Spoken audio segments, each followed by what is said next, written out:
लोकशाही मराठी वृत्तवाहिनीकडून राज्यातील नालेसफाईचा reality check केला जातोय।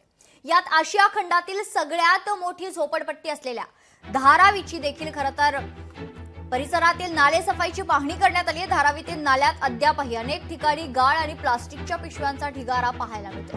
त्यामुळे 31 मे पर्यंत नालेसफाई पूर्ण करण्याचा पालिकेचा दावा फोल ठरलाय का असा सवाल उपस्थित होतो। या संदर्भात आढावा घेतलाय आमचे प्रतिनिधी भूषण शिंदे यांनी।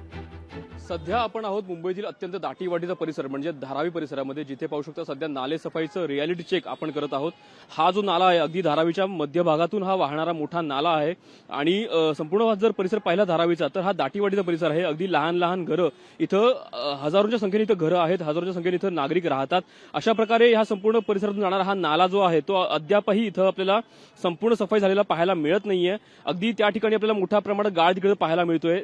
तिथे सुद्धा अनेक प्लास्टिकच्या पिशव्या असतील, पोत्या असतील किंवा अगदी जो गाळ आहे तो आपल्याला इथं पाहायला मिळत आहे। अशा प्रकारे संपूर्ण नाला जो आहे तो अद्यापही स्वच्छ केलेला नाहीये आणि अगदी पावसाळा हा तोंडावर आलेला आहे।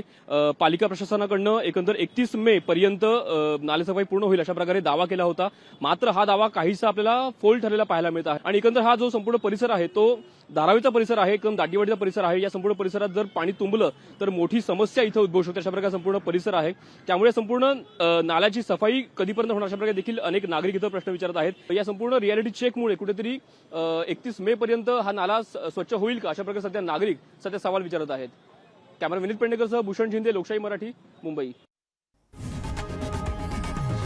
लोकशाही मराठी ऐका, पहा, जागरूक रहा।